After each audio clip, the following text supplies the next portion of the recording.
Hey everyone, welcome back to the Blue Yonder Overland podcast. I'm your main host, Jen, and I'm excited to welcome you to our episode today discussing all the basics you'll need to get started overlanding. While I plan to have a conversation with my sister Megan, who's also gotten very into camping, backpacking, and a little bit into overlanding today, she's out sick with a cold.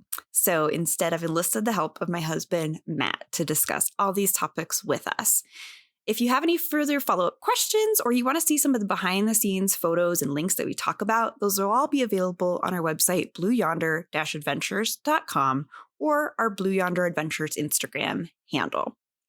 But before we dive into today's topic, I want to take a moment and also just address something that I've been really struggling with how to handle on this podcast. And if you follow my personal social media accounts, Blue Yonder Jen on Instagram or Threads, then it really won't be any surprise to you that I'm pretty troubled with what's happening politically right now in the US. And I've really struggled with whether to say anything on the podcast or not. And so wanted to kind of share my decision-making process with you. I'm really going to keep politics off this podcast and try to stay focused on the joy of the outdoors and equipping you to explore it, because for me, it's also a necessary escape to stay sane amidst what seems unending chaos in the political realm. And the outdoors is just that escape I really need. And I want to help you tap into that if it's also a place where you can recharge and kind of get free of the chaos. At the same time, I'm not shy about where I stand on the issues. And so I'll continue to post about those at Blue Yonder Jen. And I don't want to hide that part of me simply because I also feel like a lot of what you see in the overlanding space does lean a little bit more conservatively than where I am on the political spectrum. And I want to demonstrate that folks of the entire political spectrum can still embrace the outdoors and enjoy these types of activities. And we are here and we're present and advocates for this type of activity. And I think, that's where I see also overlanding and these outdoor recreational pursuits being one of the few bridges that we still have to each other, one of the things that we have in common and can celebrate. I know, especially with family members of my own who have different political views on a lot of the issues, how we enjoy the outdoors and getting out there together and equipping each other is one of the few things that we can still talk about and do together. And so I think it's also important to try to hold on to those spaces left where we can have a great conversation together and try and, keep building that empathy for each other and maintain some sense of community amidst all the division in the US. So that's how I'll be approaching politics on this podcast. And if we get into some political territory with interviews or guests, I'll approach that with as much empathy as I can, focus on building the bridges that we have in common with enjoying the great outdoors.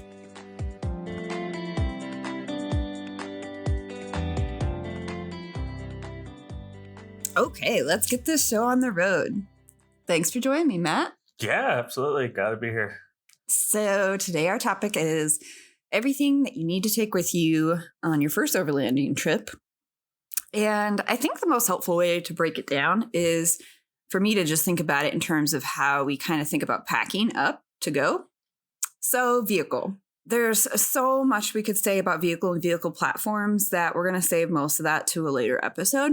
Yep. Suffice it to say, choose the most capable vehicle you have access to. If you've got four-wheel drive or all-wheel drive, fantastic. If it has good clearance, great. But I think when it comes to vehicle choice, there's a common misperception that you have to have a minimum something to get out there and do it. And it's really just not the case. You may be limited in where you can go, but any vehicle can get you out camping. You see people in Teslas, you see people in Priuses, you see people in Outbacks and Foresters, and even the old ones that, have a lot lower ground clearance. You just have to take into account all of that when you plan your trip. Right. I like how you put it when we were discussing this yesterday. You said essentially your vehicle choice might change your risk parameters. Mm-hmm.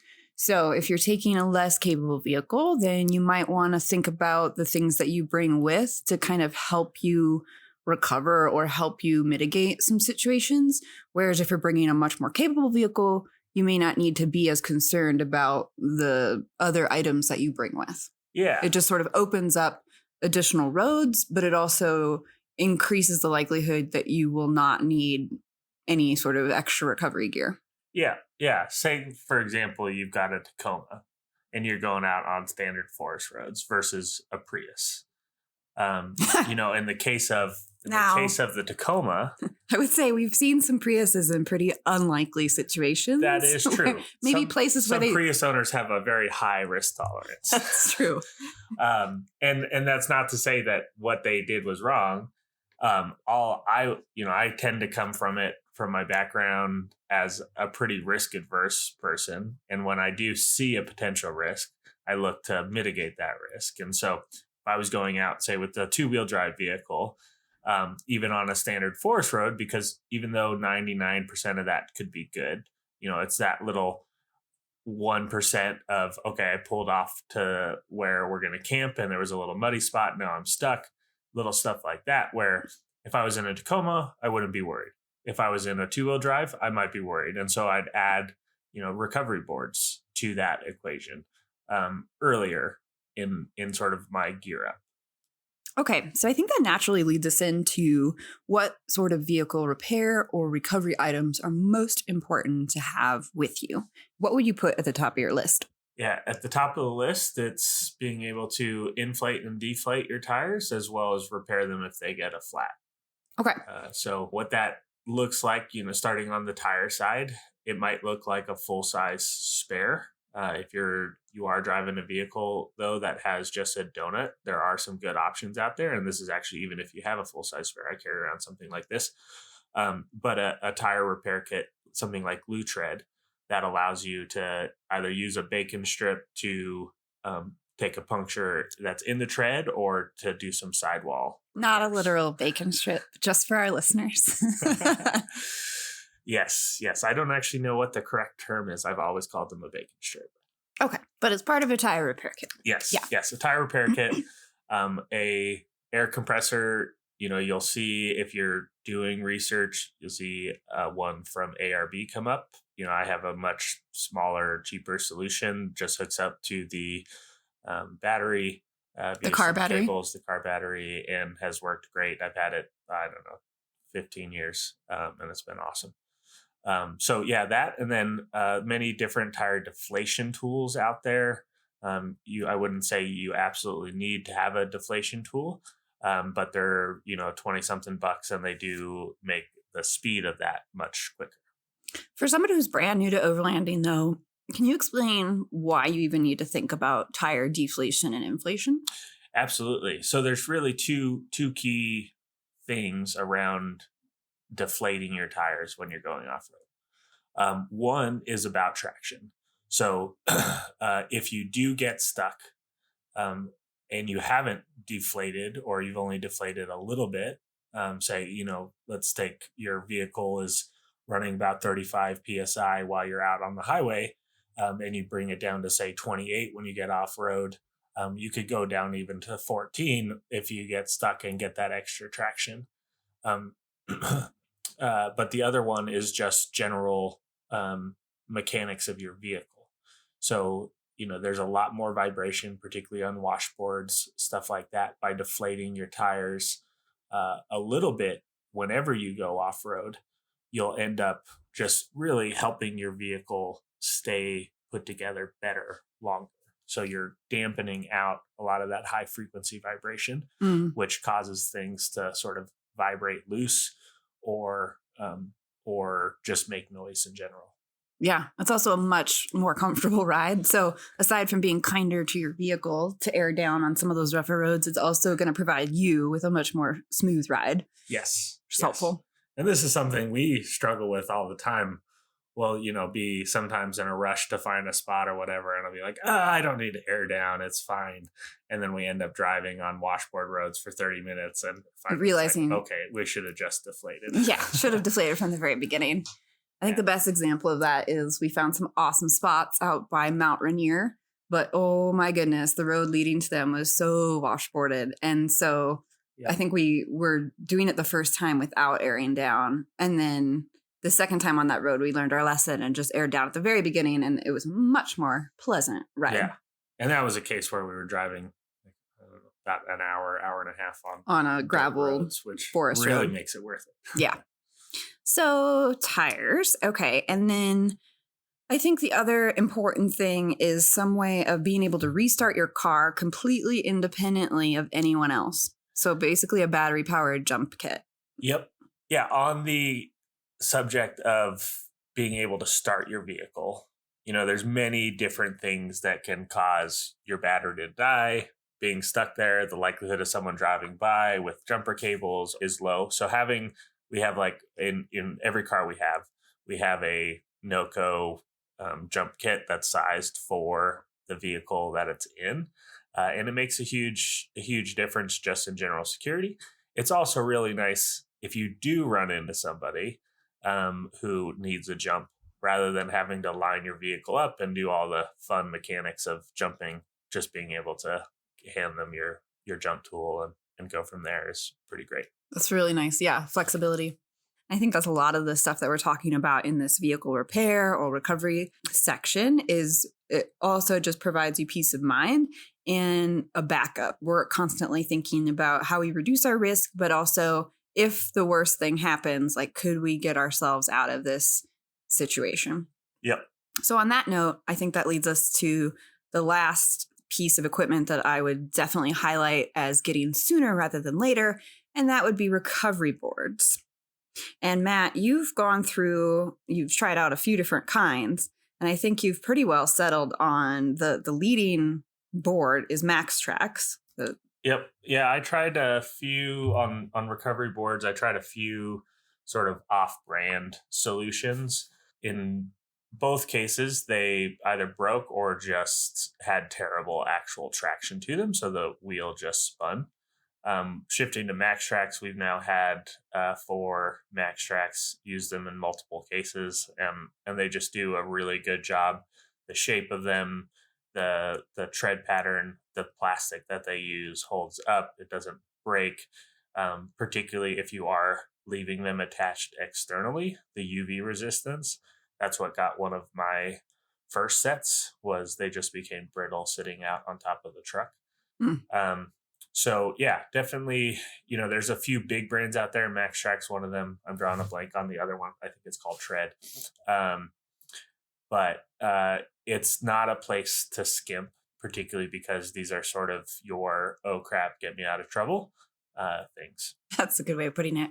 And I think as we talk through a lot of this stuff, there are a lot of places where you don't have to have much to get started. You don't have to buy the high end or invest, but on a couple key things, and I think vehicle recovery and communications gear is in that category, you don't want to skimp.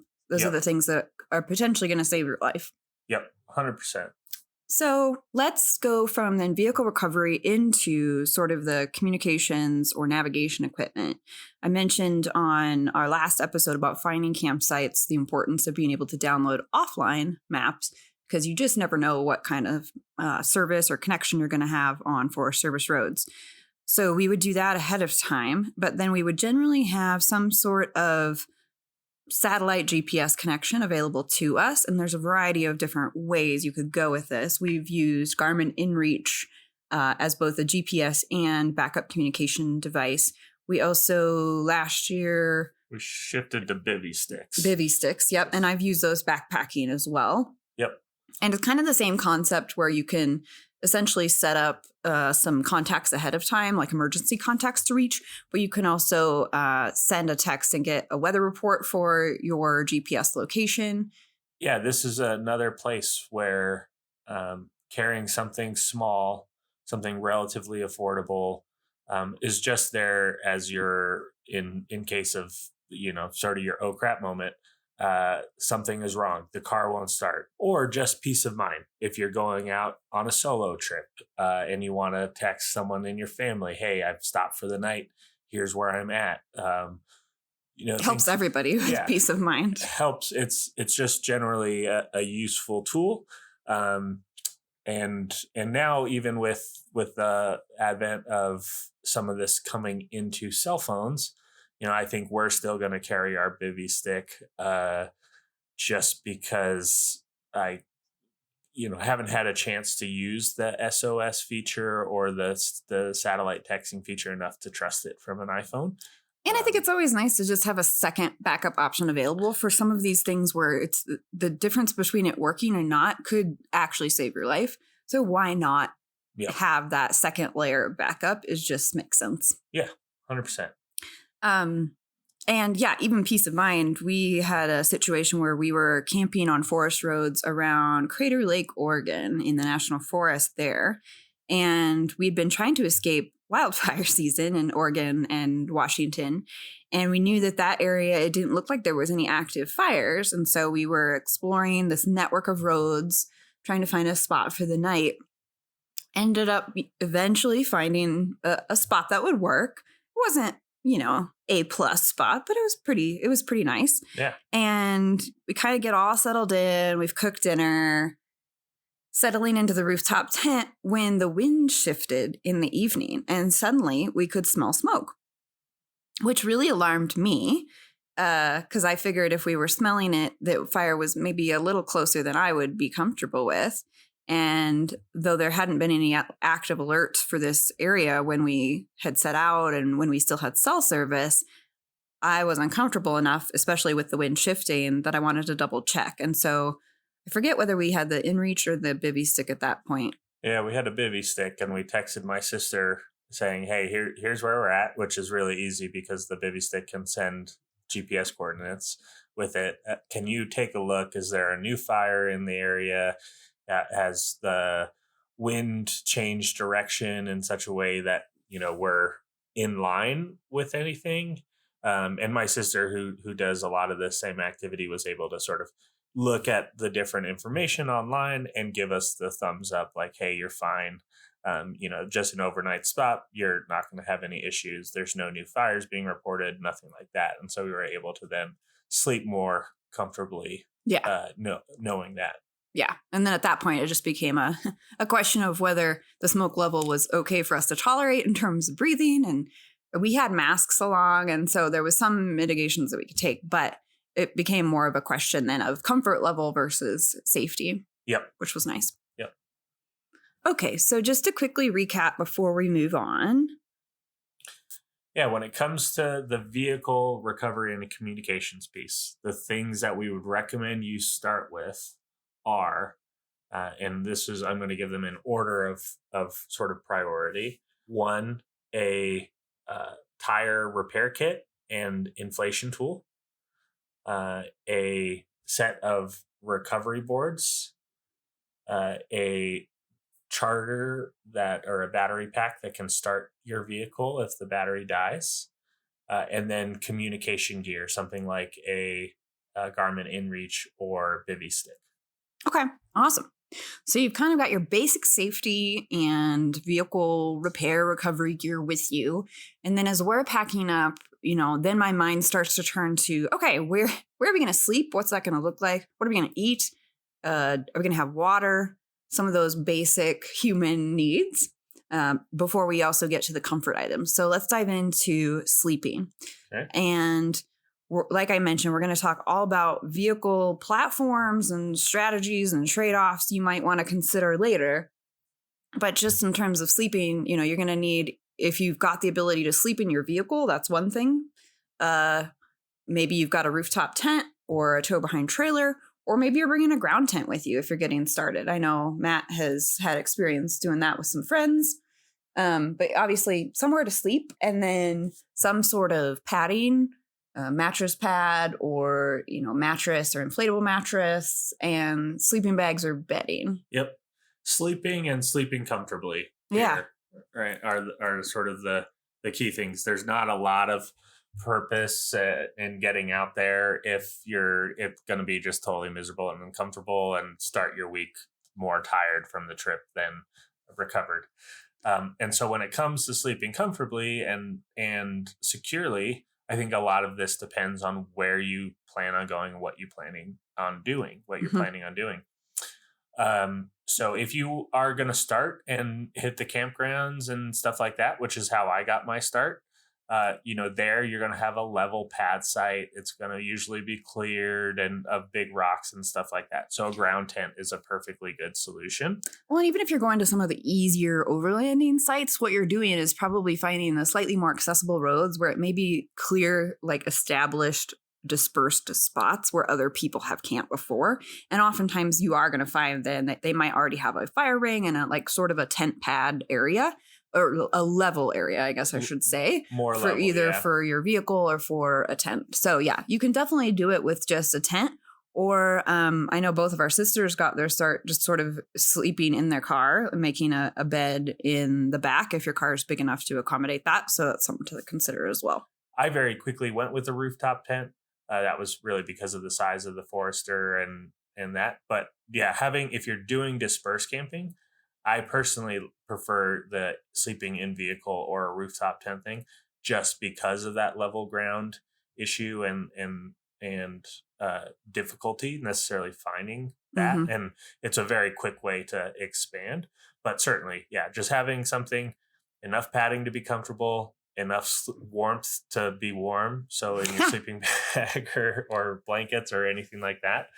And then We're laughing because we're thinking of an example where we had not quite done a thorough check of our vehicle and gear before getting out for kind of our first spring camping trip. And we went out to a spot out in Leavenworth, Washington, where we were mountain biking all day with our friends Brad and Lauren, and then went to a site nearby that night. And as we rolled up and kind of get set up that evening after dinner, we opened our rooftop tent and found that we had not put in any bedding or pillows. Yep. But I think that's a perfect example of where also, if you, especially in your early days of overlanding, if you go with friends, it can really help to cover up for any mistakes that you might make, because between the two of you'll probably bring everything that you need. And so that was a situation where they really saved us. They had brought extra blankets, and so we were just able to borrow some bedding material from them to get through the night. But also a reminder for us to kind of have a more thorough checklist before we set out for any campsite. Yeah, especially in that case, we were coming off the winter camping season. The Pacific Northwest, you have to dry stuff out quite a bit. And so at some point I had pulled everything out of the tent to dry it and wash it, and could have sworn I put it all back. And we were in a rush to get on the road. And it didn't get double checked, and it got forgotten. So yeah. So thank you. That mistake since. Thank you to Brad and Lauren for saving us on that trip. 100%. So that's sleeping. I'm also a super light sleeper. So whether we're maybe near other people or near campgrounds or even just out in nature where, oh my gosh, the birds in the morning, you never know like what you're going to find. So I just started also packing along a set of earplugs just because I'm the lightest sleeper in the world, and found that was an easy way to kind of make sure I could stay asleep. So sleeping. And then let's move on to sort of eating and drinking. And so we're going to do a whole other deep dive episode on camp cooking and strategies for prep, strategies for making awesome meals. But I'll turn it over to our designated camp chef, Matt, just to kind of give his thoughts on the simplest ways to get started overland cooking. Yeah, if you're getting out, it really is just about being able to boil water. That's the minimum piece there. And so whether that's a jet boil or a simple single burner stove or anything you can get pretty affordably out there, no matter really what fuel you're using, anything like that, just get something that can boil water and you're set to go. I think my methodology, and this is where sometimes the overland space can be a bit unapproachable, is because you'll see as you're doing research all these fully thought out and fully developed solutions and rigs and everything like that. But in actuality, you can slowly build as you go. And it's actually, I would say, better. Wouldn't you say from your experience? Because as you go more, you're going to learn more about what you like and what's worth it to you, what you actually spend your time doing, what makes a difference for you and not. And So the setup you're imagining at the beginning might not be the optimum setup for you as you really get into it. Yep. Yeah. There's in the industry there's a whole lot of compromises that you'll make. Um, there's no sort of perfect solution, and learning what is important to you will really help in making those decisions. And will, if you take a slower approach and think through it and slowly build or slowly develop what you're doing, you're far less likely to be rebuying gear because you bought something that doesn't actually work for you. That's a good point. On the Blue Yonder Instagram profile, we've got a great sort of highlight reel setup of his vehicle evolution. I think we should also probably do a highlight reel showing just all your cooking evolutions, because honestly, Matt's tried it all. And so he'll, provide some more thoughts on cooking solutions later. But he's done everything from the Coleman 2-burner propane stove to the iCamper disco scuttle to cooking over a campfire with a tripod and grate. What else? We've got our induction cooktop on the teardrop trailer, the Campworks NS1 that we have right now. I've also done single burner stoves. We kept a jet boil in the car for a long time. And even, for a little while, I was bringing a Traeger smoker out with us. Oh, yeah. Which made for some really great food. It's big, it's bulky, it's hard to carry around. But it was pretty cool. It was delicious. Yeah. Smoked steak or smoked pork was awesome. As well as the uni pizza oven that I mentioned in our very first episodes. Yeah. Matt literally tried it all. So cooking. And then, of course, some sort of serving dishes. And again, when you're starting out, just make it as simple as possible. Make it some sort of bowl or plate bowl combo. Bring what you have in your cabinet. Your kitchen cabinet. You can bring that, or bring, if you've got backpacking stuff, bring that. My first pots and pans that I camped with, I didn't have the stuff that you buy at REI or whatever, the travel stuff, which I think most camp cooking gear is crap anyway. But I just brought stuff that I used at home. One of the advantages of going in a car and not a backpack is you have a little bit more space. That's true. So grab a frying pan and go. Love it. So then we talked about, it could be as simple as boiling water. So on that note, you also need to be sure you've got water along. So yeah, if you're going out for the weekend, even just, some purchased 2-gallon jugs or gallon jugs at the grocery store, fill something up in your tap sink at home and bring that out. I think a good rule of thumb is about a gallon per person per day. And that will put you in the I've got plenty of water category. Depending on what activities you're doing, of course. Yeah, if you're take doing that with a grain of lot salt. Of exercise or whatever, you'll need more. But if you are going out longer, or you want the ability to fill up from somewhere else, going with something that has some level of filtration, even if you are filling up from potable water sources, we always fill up into our Life Straw jerry can. And that I sort of determined was necessary after I camped at Death Valley for a little while. And the water was potable, but man, it tasted awful. Oh no! I have very low standards for the quality of my drinking water. I grew up in LA, and it doesn't taste very good. And I've always drank tap, but boy, this was awful. And so after that trip, even though I very rarely fill up from non-potable sources, having the Life Straw jerry can is the way to go. And we often carry other water. We've got a tank up on the roof. And in that case, I'll fill it with whatever. But if I'm going to be drinking it, I'll drink from the jerry can. Okay.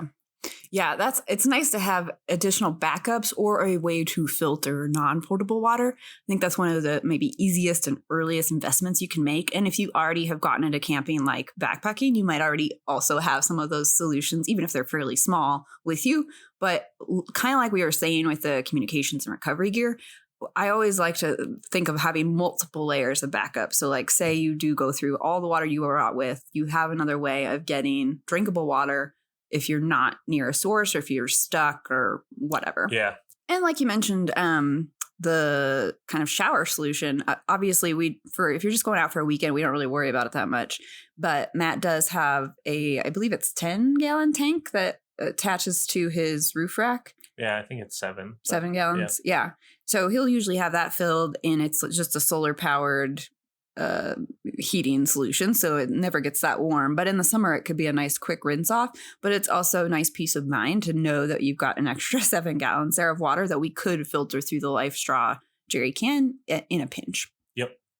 Otherwise, we'll often just bring deodorant wipes along and call that good enough for the shower. Yeah, dry shampoo. Yeah, depending on what we're doing. Obviously, in the summer, it's also easier because you might have access to a lake or a river or something to go for a quick dip. But I would say we generally haven't worried too much about shower solutions unless we're going out for a much longer time.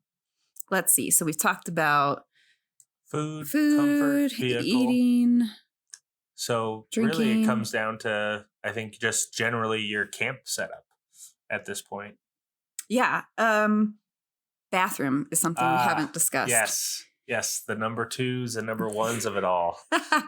And I think we're going to dive into sort of the dirty secrets of overlanding in a later episode, go in depth on bathroom, showers, trash, all solutions that are out there for all of that.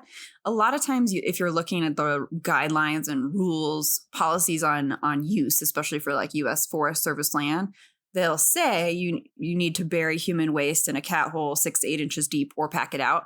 I think the trend that you're seeing in most areas is really just packing everything out. So I would highly recommend investing early on in just the easiest toilet solution you can find. And there's some really simple stuff, sold at REI, as simple as like a bucket and something like a wag bag where it's like double bagged and comes with some sort of powder to make gel out of all your waste. And it doesn't have to be that big of a deal, but it's packing it out, I think, is the way to go.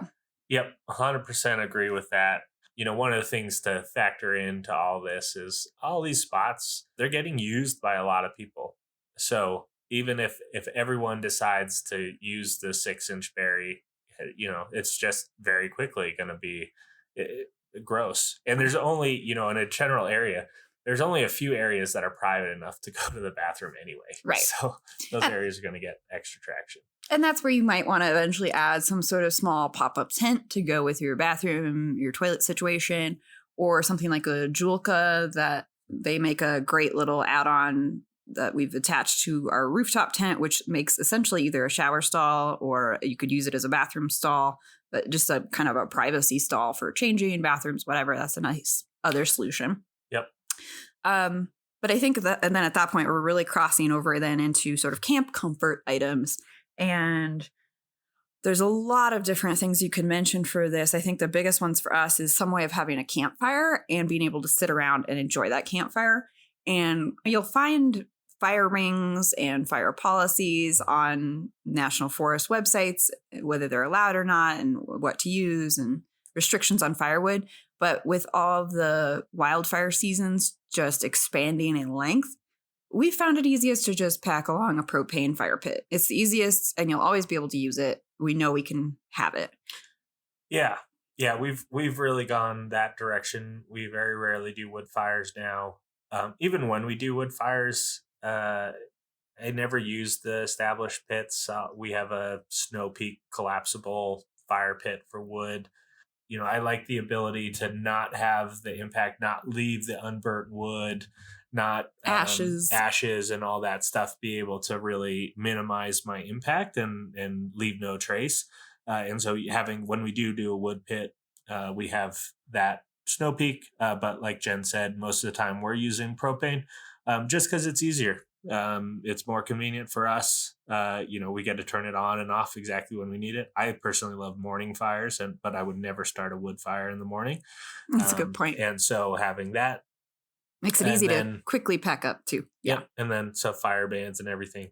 So yeah, tons of great fire pits out there, all the way from Howell at the high end, which makes an amazing pit if you like to be warm, all the way down to like the Ignitz and I don't know, we have some generic no name from Amazon and it works great.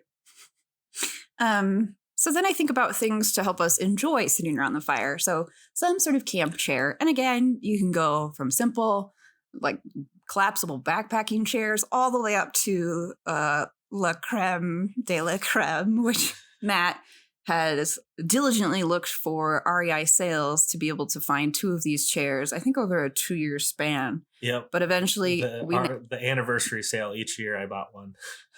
So he now has these Nemo Stargazer chairs, and they are essentially like almost like an individual hammock chair, the way it suspends you, and they are the most comfortable chair you've ever sat in. Crazy. I mean, extra deluxe. Yes. Not Deluxe necessary. And I camped for years before having a chair like this. Yeah. But I like to sit. Yeah. They're also aptly named because they make it really easy to lean back, like as if you're in a hammock chair and look at the stars. So Stargazer, super appropriate name. We also really we got a double chair Kelty as a Christmas gift from my sister a couple years ago.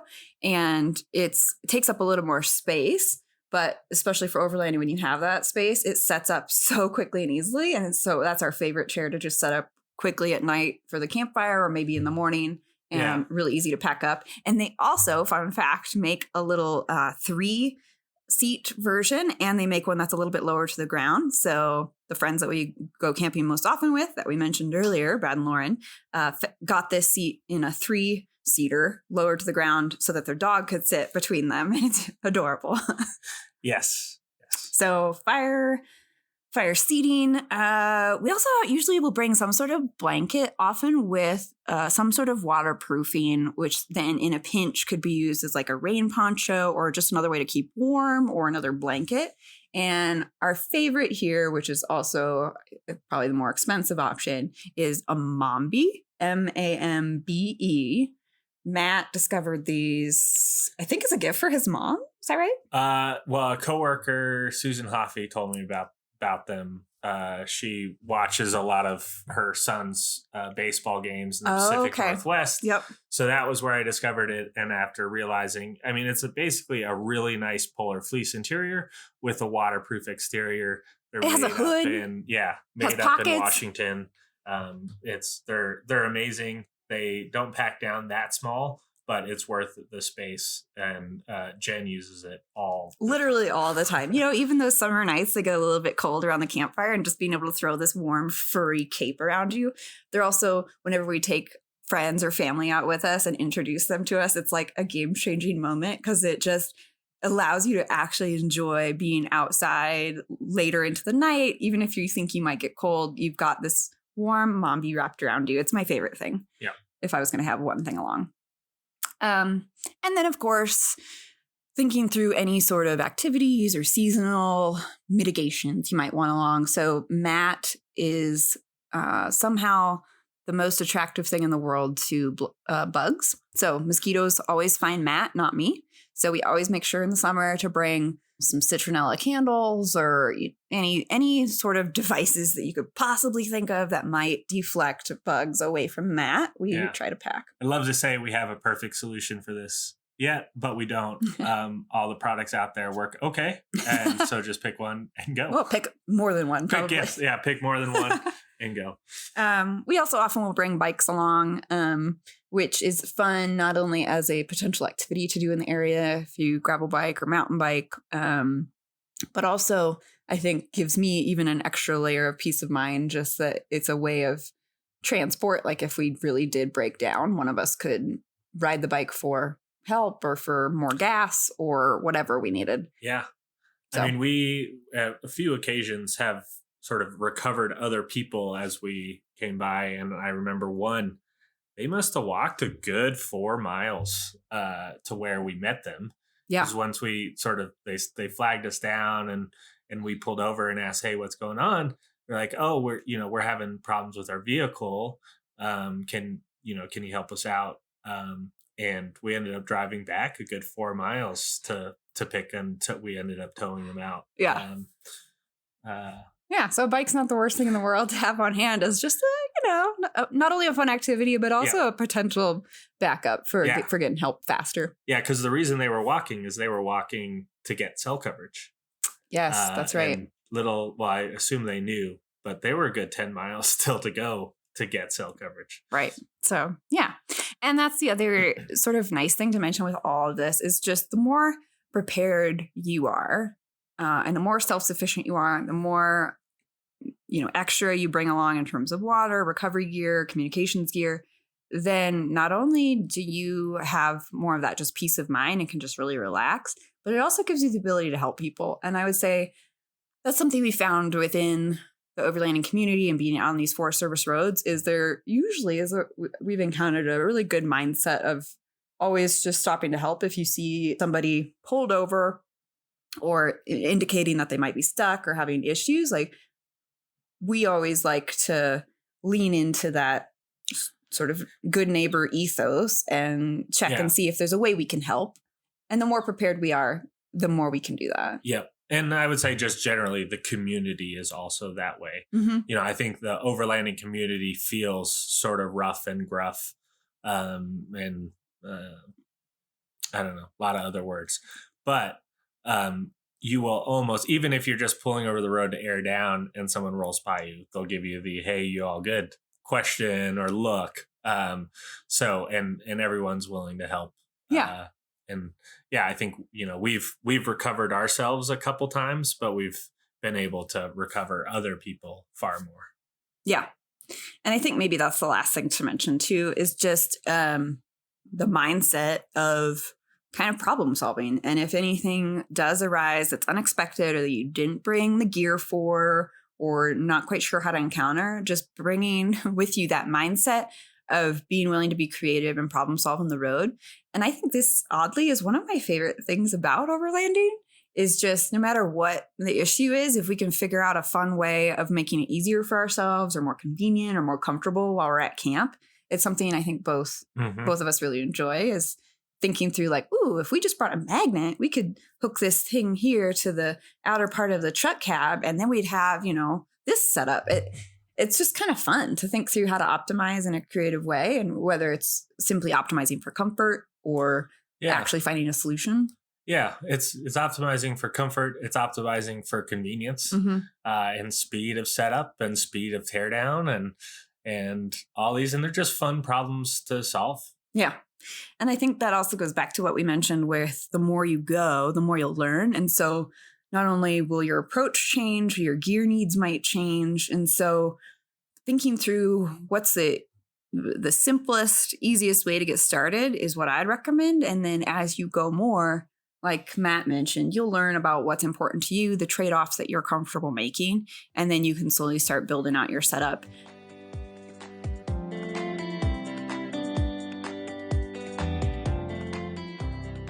To wrap up today's episode, as soon as we stopped recording, of course, I remembered that bringing lights as well as some sort of power bank option are other things that we'd recommend. And we've kept that as simple as a power bank that might fit in a laptop bag or you might bring to work regularly, all the way up to a Jackery or an EcoFlow or something that integrates with solar panels so you could recharge it and stay out longer.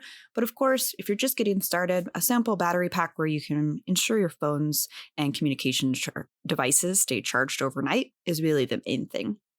We'll dive more into vehicle strategies in a later episode, so if you have questions on that or any questions as a follow-up from this episode, feel free to post them to us at Blue Yonder Gen on Instagram or Threads or Blue Yonder Adventures. We'll also have our behind-the-scenes look at Matt's vehicle evolution and kitchen evolution for overlanding available on Instagram as well. And then if you've got any questions about overlanding solo or about making the best camp coffee of your life, go ahead and send those in as well. We'll be taking a quick break next week to actually move out of our apartment in Denver and then be on the road full time. So we'll release our next episode 2 weeks from today, and that'll be an interview with Matt's twin sister, Alex, who's also into overlanding, but has taken different journeys than me or Matt to get equipped and to educate herself about how to be an overlander, and also brings a fantastic background as a coffee expert. So we'll dive more into that 2 weeks from today. Hope you join us then.